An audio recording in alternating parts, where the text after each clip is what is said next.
araw ng burol ni Congressman Iggy Arroyo sa Hinigaran, Negros Occidental. Para sa karagdagang detalye, may report si Cara David. Cara? Yes, Jiggy, kaninang alas 2 ng hapon ay nagkaroon ng misa dito sa Hinigaran, Negros Occidental.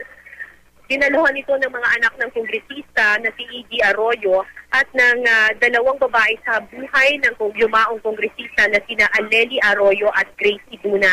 Tulad ng kahapon, Jiggy, umupo sa magkabilang bahagi ng simbahan ang asawa ni Arroyo na si Aleli at nasa kabilang bahagi naman yung live-in partner nito si Grace.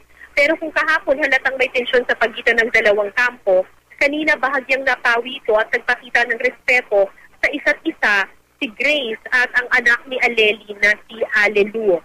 Nang matapos kasi ang misa, Jiggy, lumapit ang 14 na taong gulang na si Alelu sa tabi ng kabaong ng kanyang ama. Siyempong naroon din ang half-sister niyang si Dina, nakausap naman si Grace Ibuna. Binati ni Grace ang bata at pagkatapos ay niyakap niya ito. Saglit man ng pagyayakapan ng dalawa, ikinatuwa na rin ito ng mga anak ni Iggy dahil panandaliang nakalimutan raw ang tensyon alang-alang sa respeto sa yumao nilang mahal sa buhay. Bumuhos ang pakikiramay ng mga tao dito, halos na puno ang simbahan at bawat isa nagbigay ng yakap at pakikipagdalamhati sa pamilya. Alas 3 naman ng hapon, isang necrological service ang isinagawa ng local government ng Hinigaran para sa yumaong kongresistang si Iggy Arroyo. Ngayon naman, isang necrological service ulit ang isinasagawa. Dinaluhan ito ng kapatid ng dating yumaong kongresista. Ito si dating First Gentleman Mike Arroyo.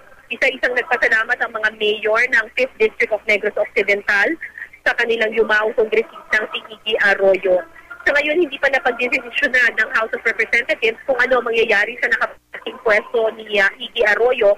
May mungkahin na magsagawa ng special election, pero nangangamba ang ilang mayor na sa panahon nagugugulin para sa special elections. Mahigit isang taon na lang kasi at mag-e-election ng muli sa May 2013. Kaya ang mungkahin nila, baka pwede raw na caretaker na lamang o pansamantala na lamang na leader ang italaga muna sa pwesto nitong si Iggy Arroyo. Total, mapapalitan na rin naman ang kanyang pwesto pagdating ng 2013. Yan muna ang latest mula dito sa Hinigaran, Negros Occidental. Balik sa iyo, Jiggy. Maraming salamat, Cara David.